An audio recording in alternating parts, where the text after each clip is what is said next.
Hello everyone and welcome to week 6. Today we are assembling the North Pole Village quilt.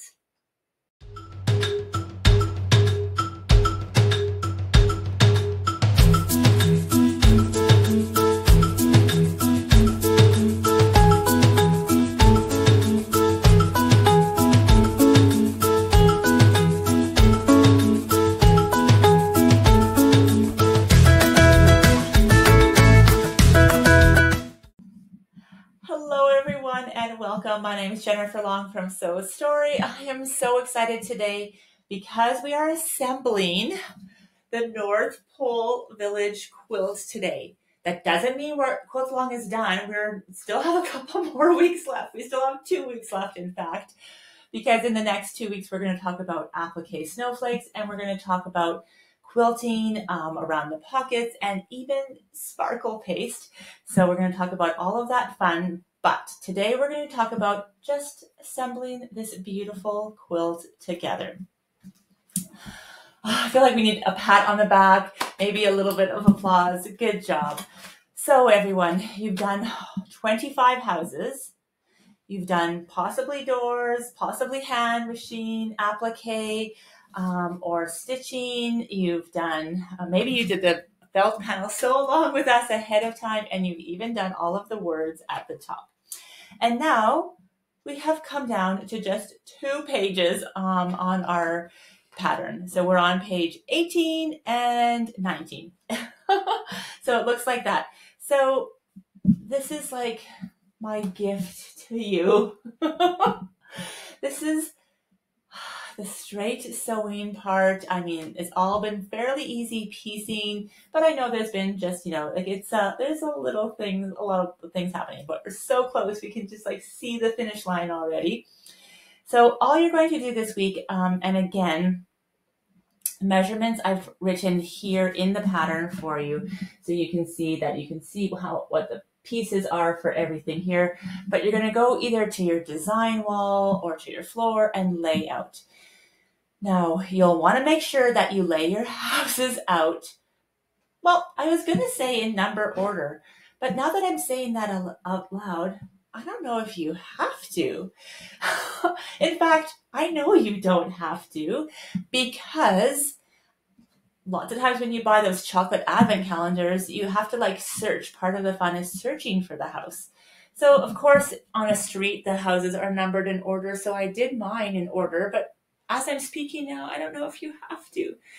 If you want to do them in order, you're going to want to be cognitive that they are in order though. So that's where I was going with that. So you can either do it row by row and make sure that everybody is, sewn together in the right place, that you don't put 1, 3, and then 2, 4, 5, for example. Depending on your color placements, maybe you want to just change things around. Although if you've numbered your doors, if you're going by number order, then you'll need to keep your houses in order. Keep your house in order. Okay, I know we're getting silly. This is fun though. Okay. And then we just add the street. So there is a 1.5 by 54.5 street that comes underneath each house, underneath each road, on each block. There you go. On each block there is a road, a country road or a street road there on the North Pole, and then we have a sashing that comes in there as well. So you're going to put a sashing on each one. And then after that, there's 2 borders, an inner border. The inner border just looks like another piece of sashing, but you're going to need that because you don't want the letters right up to your main border. And then there is your main border. If you're feeling like it's getting a little bit, it's big enough already, you don't have to add that main border if you don't want to. But I just feel like it sets it off just really nice. And it's not too thick. It's only 4.5 inches, the main border on the outside. So it is really, really fun and super rewarding. So my suggestion is to lay out, if you have a space for the whole quilt, that's the best because you can see the whole thing at once. But if you don't have the space for the whole quilt, lay out street by street. Lay out street by street and sew those together, and then check them before you put the sashing on and the roads. So you're going to put like the road on there, but before you put the sashing on the top and everything else, and then you sew the streets together, just do a little check on your numbers. Could be speaking from experience. And you'll just want to make sure that you don't have to do a lot of seam ripping afterwards. And then you'll just sew your rows together, sew the borders on, and it's going to be a really easy week. You might even be tempted to go ahead. If you are, we have snowflakes coming up next week, so there is like a lot of fun to do with that. We're going to talk about long arm quilting, basically just that you need to box around your doors. But on the very last week, if you can, please do attend, even if you've already sent your quilt to the long arm quilter or you've quilted it yourself, because I do want to introduce you to this sparkle paste, and we are going to do that live together and put it on the quilt.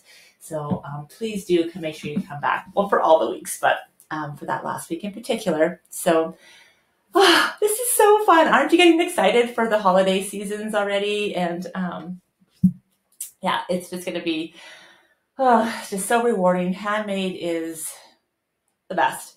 So I'd love to see your family and kids in action when this quilt is up hanging in your home or in your school or wherever you're counting down the days. So thank you so much for being here. I will see you again next week. Next week is week 7, and we are adding those snowflakes.